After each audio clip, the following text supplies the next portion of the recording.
예, 반갑습니다. 지배현근 세무사입니다. 저희가 이제 부동산 세금의 정석이라는 책을 갖고 계속 이제 살펴보고 있습니다. 그러니까 취득세에 대해서 이제 같이 보고 있는데, 오늘은 이제 취득세 중과대상 주택수 판정하기라는 제목을 갖고 한번 살펴보도록 하겠습니다. 몇 개 이제 챕터로 나눠서 이제 살펴볼 건데, 아마 취득세 부분은 이제 핵심 내용이지 않을까, 다소 어려울 수 있거든요. 근데 요 내용만 이해하시면은 취득세 중과 부분에 대한 전반적인 내용은 이해할 수 있지 않을까 생각됩니다. 한번 같이 보도록 하겠습니다. 우리가 저번 시간까지 1세대 범위를 확정했습니다. 특히 이제 1세대 특례에 적용되는 직계 비속하고 직계 존속에 대한 어떤 특례들이 있는지 확정이 됐고, 살펴봤고, 그럼으로써 이제 1세대 범위가 확정이 됐으니까 1세대가 소유하고 있는 주택, 그리고 조합원 입주권, 그 다음에 주택 분양권, 그 다음에 오피스텔을 갖고 이제 중과대상 주택수를 계산을 해야 됩니다. 그래야만 내가 이제 취득하는 주택이 몇 번째 주택인지가 확정할 수 있기 때문에 그렇습니다. 근데 1세대가 갖고 있는 이제 중과대상 주택수를 판정할 때 다소 이게 조금 복잡해요. 법이 이제 개정된 이전하고 이후하고 또 각 상황에 맞춰가지고 어떤 것들은 주택수에 포함하고 어떤 것들은 주택수에서 제외되는 경우가 있기 때문에 그렇습니다. 그래서 한번 사례를 갖고 살펴보면은 첫 번째요. 주택의 부수토지입니다. 취득세에서 주택의 전위는 이제 주택법을 따라가도록 하고 있는데, 이 주택법에서 주택의 정의를 어떻게 규정하고 있냐면 건축물뿐만 아니라 그 부수토지도 포함한다라고 규정하고 있습니다. 그럼 뭐죠? 내가 주택의 부수토지만 갖고 있다 할지라도 주택을 갖고 있는 걸로 보겠다는 겁니다. 이 부분이 양도소득세에서는 하고는 다르죠. 양도소득세에서 주택의 정의는 뭐냐면 건축물로 되어 있어요. 그러니까 원칙적으로 주택의 부수토지는 주택으로 안 봅니다. 단지 비과세 특례, 비과세를 적용함에 있어서 이 건축물에 부수하고 있는 뭐 부수토지, 그러니까 5배, 10배, 그럼 내년부터는 뭐 3배, 요 범위 내에서 주택 부수토지도 이제 주택으로 보는 게 이제 양도소득세에서는 그렇게 보는데, 취득세에서는 주택의 정의에 건축물과 부수토지를 별도 구분하고 있고 각각을 주택으로 보고 있기 때문에 주택 부수토지만 갖고 있는 경우에도 주택으로 포함된다. 이 부분을 많이 착각하셔가지고 난 주택을 갖고 있지 않는데 이번에 취득하는 주택이 왜 중과입니까? 라고 이렇게 말씀하시는 분들이 많습니다. 주택의 부수토지를 혹시 공유로 가지고 있다 할지라도 그 주택 부수토지도 하나의 주택으로 보기 때문에 내가 다른 주택을 살 때 이 부수토지가 있으면은 주택 수에 계산돼 가지고 내가 취득하는 주택이 몇 번째 주택인지가 달라진다. 꼭 기억하시기 바라고요. 이번에는 공동 소유로 그 주택을 갖고 있습니다. 그러면은 주택수에 이제 포함됩니까? 맙니까? 이제 그 부분이 이제 쟁점이 되는데, 만약 동일 세대하고 같은 자와 이제 공동 소유하고 있다. 예를 들어서 나하고 배우자하고 하나의 주택을 갖고 있다. 그럼 한 채로 보는 거예요. 근데 별도 세대, 예를 들어서 세대를 달리하고 있는 나하고 동생하고 이제 주택을 공동으로 50대 50으로 가지고 있습니다. 그럼 나는 온전 한 채를 갖고 있지 않다 할지라도 나는 하나의 주택을 갖고 있는 꼴이 되겠죠. 동생도 마찬가지고. 그래서 별도 세대에 해당하는 자와 공동 소유한 주택도 일단은 각각 주택수를 포함된다라고 보시면 될 것 같아요. 예를 들어서 요거 한번 볼까요? A주택은 공동 소유를 하고 있는데, 별도 세대인 형과 본인, 내가 이제 20%를 갖고 있고 내 형이 이제 80%를 갖고 있습니다. 나는 소수 지분만 갖고 있죠. 아무튼 A주택은 그렇게 별도 세대인 자와 공동 소유한 주택이고, B주택은 같이 살고 있는 배우자와 5대5로 이렇게 가지고 있습니다. 이러한 상황에서 내가 세 번째 주택을 삽니다. 그 세 번째 주택이 조정 대상 지역에 있습니다. 그럼 어떻게 되겠죠? 이 공동 소유인데 별도 세대와 있기 때문에 나는 설령 20% 소수 지분만 가지고 있다 할지라도 주택수로 보고, 당연히 B주택은 동일 세대에 갖고 있기 때문에 동일 세대가 한 채를 갖고 있는 꼴이기 때문에 나는 이 주택을 가지고 있는 상황에서 세 번째 주택을 취득하는 결과가 되겠네요. 그러면 세 번째 주택이 조정 대상 지역에 있기 때문에 몇 프로? 12%의 중과세율이 적용된다라고 이렇게 보시면 될 것 같습니다. 부동산 세금의 정석 39페이지, 이번엔 상속주택 한번 보도록 하겠습니다. 이제부터 조금씩 어려워지는데 잘 이해를 하셔야 돼요. 우리가 주택수를 계산할 때 순수한 주택만 갖고 이렇게 주택수에 들어가는 건 아니고 조합원 입주권, 주택 분양권, 오피스텔도 다 이제 들어갑니다. 근데 이런 것들을 상속받았어요. 그럴 경우에는 내가 피상속인의 사망이라는 원인에 의해서 어쩔 수 없이 상속받았잖아요. 그렇기 때문에 취득세 중과세율을 이제 중과주택수를 계산할 때는 상속개시로부터 5년 동안은 중과대상주택수에서 이제 빼겠다는 겁니다. 그러니까 5년 동안은 주택수에 포함하지 않겠다는 겁니다. 그러면 5년이 넘어서는 이제 주택수에 들어온다는 거겠죠. 문제는 이게 법이 2020년 8월 12일에부터 이제 시행됐잖아요. 그러면 그 이전에 상속받은 주택은 상속 개시로부터 5년이라는 시간이 경과된 경우가 있겠죠. 그러면 그 주택들은 다 주택수에 들어온다는 얘기잖아요.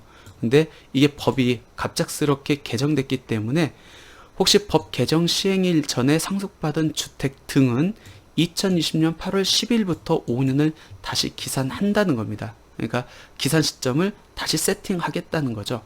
그리고 주택을 단독 상속받은 경우도 있겠지만 이제 공동으로 상속받은 경우도 있을 겁니다. 이러할 경우에는 공동 상속으로 취득한 경우에는 주된 상속인을 정해가지고 그 주된 상속인이 주택을 가지고 있는 걸로 보고 나머지 소수 지분 상속권자는 주택수에서 포함하지 않겠다는 겁니다. 그럼 주된 상속인을 어떻게 판정합니까? 요 순서로요. 상속 지분이 가장 큰 자 우선순위, 그 다음에 당해주택 거주한 자, 그 다음에 채연장자 순으로 주된 상속인을 먼저 확정하고 그 사람이 그 주택을 갖고 있는 걸로 보고, 그러면 그 주된 상속인은 이제 봐야겠죠. 상속 개시로부터 5년이 지났는지 안 지났는지 여부를 따져야겠죠. 그럼 나머지 주된 상속인이 아닌 사람들은 그 해당 상속주택이 주택수에 들어갈 여지가 없다고 이렇게 보시면 될 것 같습니다. 그래서 결론 한번 내려볼까요?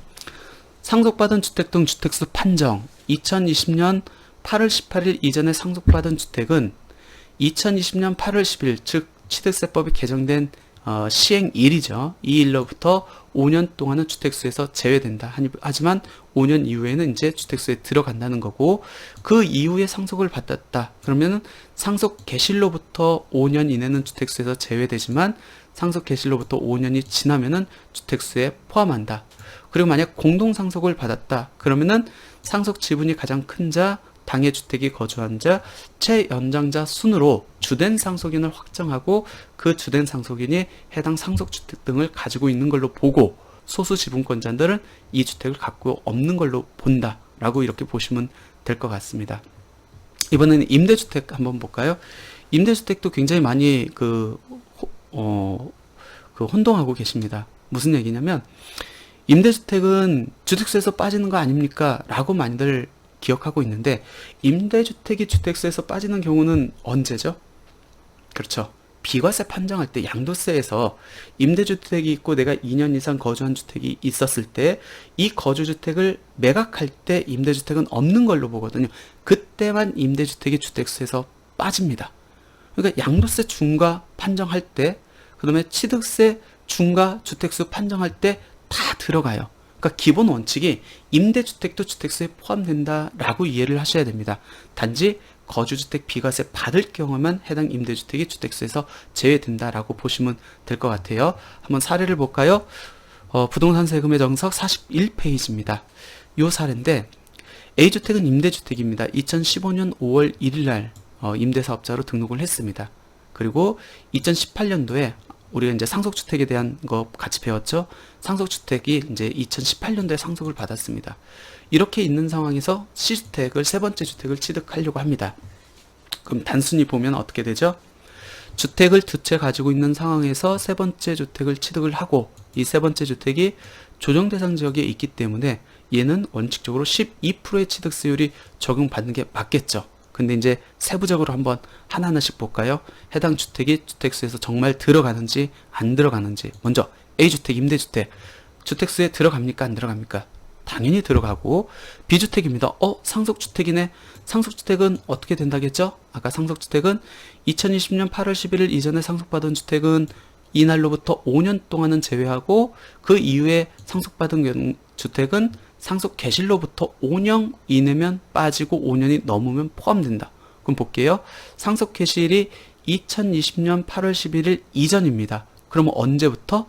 2020년 8월 12일부터 5년 동안 주택수에서 제외되니까 얘는 아직까지 주택수에서 제외되겠네요. 요 취득일 기준으로 해서 5년이 경과되지 않았기 때문에. 그럼 얘는 주택수에서 제외됩니다. 그러면 나는 한 채 갖고 있다 두 번째 주택을 취득하는 결과가 되고 그 주택이 조정 대상 지역에 있기 때문에 몇 프로?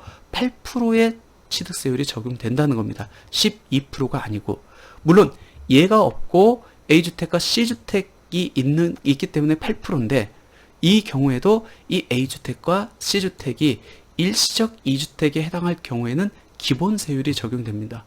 일시적 2주택이 뭡니까? 그 내용은 이제 추후적으로 저희가 배울 거예요. 일단은 그냥 여기서는 이 상속주택은 빠진다. 그러면은 나는 한 채만 갖고 있다. 두 채니까 8%의 취득세율이 중과세율이 적용되구나. 그냥 그것까지만 이해를 하시면 될 것 같고 나중에 우리가 일시적 2주택 배우고 나면은 이게 연계가 될 겁니다. 아무튼 그렇게 이해를 하시면 될 것 같아요.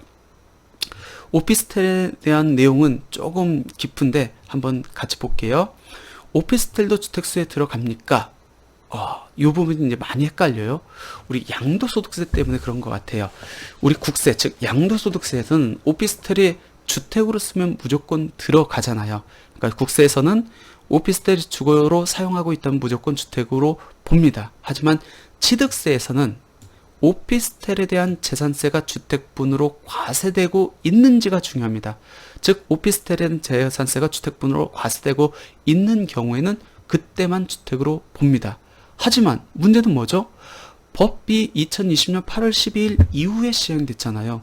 그러면 그 이후부터 이 요건을 충족한 오피스텔을 주택수로 봐야 되지 그 이전 것까지 포함하면 억울하잖아요. 그래서 설령 오피스텔에 대해서 주택분 재산세가 과세되고 있다 할지라도 그 오피스텔의 취득 시기가 2020년 8월 12일 이전이다. 즉 법 시행일 이전이다. 그러면 주택수에서 제외된다는 겁니다. 조금 어렵죠. 그래서 다시 한번 정리를 해볼게요.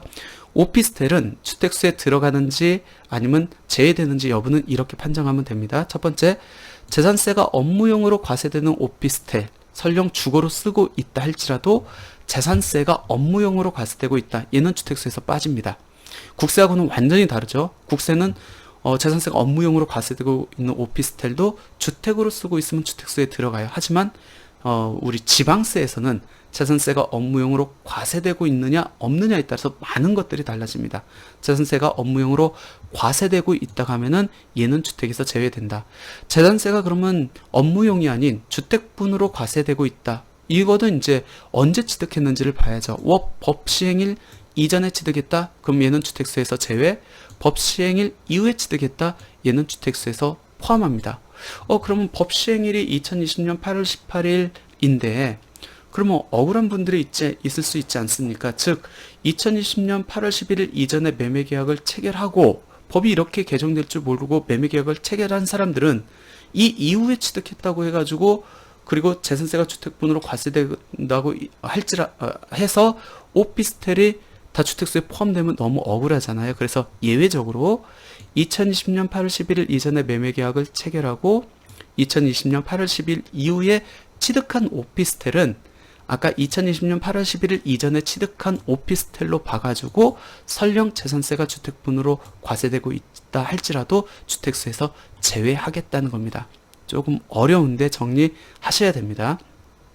그럼 이렇게 이제 생각하시는 분들도 있어요.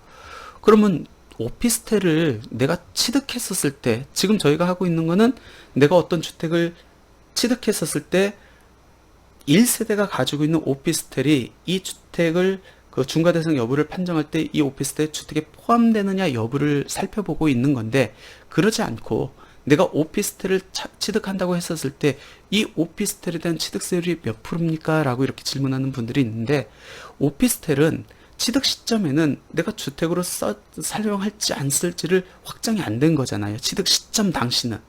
그러면 이게 확정이 안 됐다고 했었을 때는 그 다음 어디를 보고 판정해야죠? 공부상 용도를 보고 판정해야죠. 공부상 용도는 건축물 대상에 오피스텔이 뭘로 돼 있죠? 업무시설로 돼 있어요. 그렇기 때문에 설령 오피스텔을 내가 향후적으로 주택으로 사용할 계획이라 할지라도 오피스텔에 대한 취득세만큼은 내가 취득 시점에 주택으로 사용할지 안 할지가 확정이 안 된 상황이기 때문에 무조건 공부상 용도인 업무시설로 봐서 취득세율이 4%가 적용된다. 즉 오피스텔은 주택에 대한 중과세율이 적용될 여지가 전혀 없다라고 이해를 하시면 될 것 같습니다. 그럼 한번 오피스텔에 대해서 한번 살펴볼게요. 사례를 갖고 부동산 세금의 정석 페이지 43페이지입니다. 이렇게 오피스텔 두 개 갖고 있는 상황에서 이번에 C라는 주택을 이렇게 취득을 합니다. 한번 볼게요. A 오피스텔, B 오피스텔 갖고 있고 C 주택을 취득합니다. 언뜻 보면은 얘도 주거로 쓰고 있고 B도 주거로 쓰고 있어가지고 C는 두 주택을 갖고 있는 상황에서 세 번째 주택이 돼가지고 조정대상 지역에 있기 때문에 12%의 취득세율이 적용될 여지가 있다고 생각할 수 있는데 한번 구체적으로 볼까요? 오피스텔 2018년도에 취득을 했습니다. 재산세가 주거용으로 과세되고 있어요. 얘 들어가요? 안 들어가요? 주택수에? 얘는 들어갈 여지가 없죠. 왜? 재산세가 주거용으로 과세되고 있다 할지라도 2020년 8월 11일 이전에 취득한 건 주택수에 들어갈 여지가 없다. 얘 안 들어가고 비오피스텔 볼까요? 이 이후에 취득했네요. 이후에 취득했는데 재산세가 주거용으로 과세되고 있습니다. 얘는 주택수에 들어가겠죠. 그러면은 하나를 갖고 있는 상황에서 두 번째 주택을 취득하고 그 주택이 조정대상 지역에 있기 때문에 몇 프로? 8%의 취득세율이 적용된다.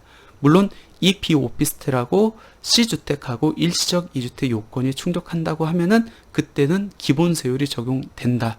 그 일시적 2주택에 대해서는 저희가 추후에 뒤에서 이렇게 살펴보도록 하겠습니다. 그럼 제일 중요한 게 오피스텔이 재산세가 어떤 거는 주택으로 부과가 되고 어떤 건 업무시설로 부과가 되는데 오피스텔의 재산세가 주택분으로 과세되는 경우는 어떤 경우가 있습니까가 제일 중요하겠네요. 딱 두 가지예요. 첫 번째는 지방자치단체의 오피스텔을 임대주택으로 등록한 경우 우리가 이제 주택임대사업자로 등록해서 취득세를 감면받거나 종부세 합산배제를 받을 목적으로 취득하고 오피스텔을 이제 주택임대사업자로 등록할 수 있거든요. 그때는 이제 그 주택으로 인한 재산세가 부과가 됩니다. 또 하나는 뭐냐면 지방자치단체의 오피스텔에 대해서 재산세를 주택분으로 과세해달라고 별도 변동신고를 한 경우입니다. 이거 보시면은 아마 이런 안내문 받아보신 분들 있을 거예요. 내가 오피스텔 취득하고 재산세 이제 과세 기준일 즉 6월 1일 이전에 가끔씩 이런 안내문 나옵니다. 주거용 오피스텔 변동신고 안내문. 이 안내문이 나오고 재산세 과세 대상 변동신고를 한 경우에는 오피스텔이 업무용이 아닌 주택분으로 이렇게 과세가 되는데 지금은 이렇게 할 이유가 없죠. 이렇게 되면 주택수에 들어가기 때문에 많은 부분에 불이익을 받게 돼요. 특히 이제 종합부동산세에서 주택분으로 사용하고 있다 할지라도 재산세가 주택분으로 과세되고 있지 않으면은 종부세에서 합산이 같이 안 되거든요. 왜? 주택으로 안 보고 있기 때문에. 즉 종합부동산세의 과세 대상은 재산세의 과세 대상 그대로 끌고 오거든요. 근데 재산세에서 오피스텔을 실제 주거로 사용하고 있다 할지라도 업무용으로 재산세가 과세되고 있으면은 이 오피스텔은 종부세에서 과세 대상이 들어가지 않습니다. 그래서 지금은 재산세 과세 대상 변동 신고를 주택분으로 과세해달라고 해서는 안 됩니다. 그렇게 하면은 여러 가지 불이익이 있다라고 이렇게 보시면 될 것 같습니다. 예, 오늘 내용 조금 길었습니다. 길었는데 굉장히 중요한 내용이고 핵심 내용은 우리가 1세대가 확정되면 주택수 판정을 해야 되는데 1세대가 갖고 있는 주택, 조합원 입주권, 주택 분양권, 뭐 기타 오피스텔 등등을 다 포함해 가지고 주택수를 산정하는데 상황에 따라서 어떤 것들은 주택수에서 제외되고 어떤 것들은 주택수에서 포함되는 경우가 있다. 그 예외 하고 이제 특례를 잘 알고 계시는 게 정확한 주택 중과 대상 여부를 판정하는지에 대해서 또 몇 프로의 취득세율이 적용되는지에서 핵심이다라고 보시면 될 것 같고 이 부분 굉장히 중요한 거기 때문에 뭐 좀 이해가 될 때까지 계속 반복해서 공부하시면 좋을 것 같습니다. 예, 오늘 강의는 여기서 마치겠습니다. 감사합니다.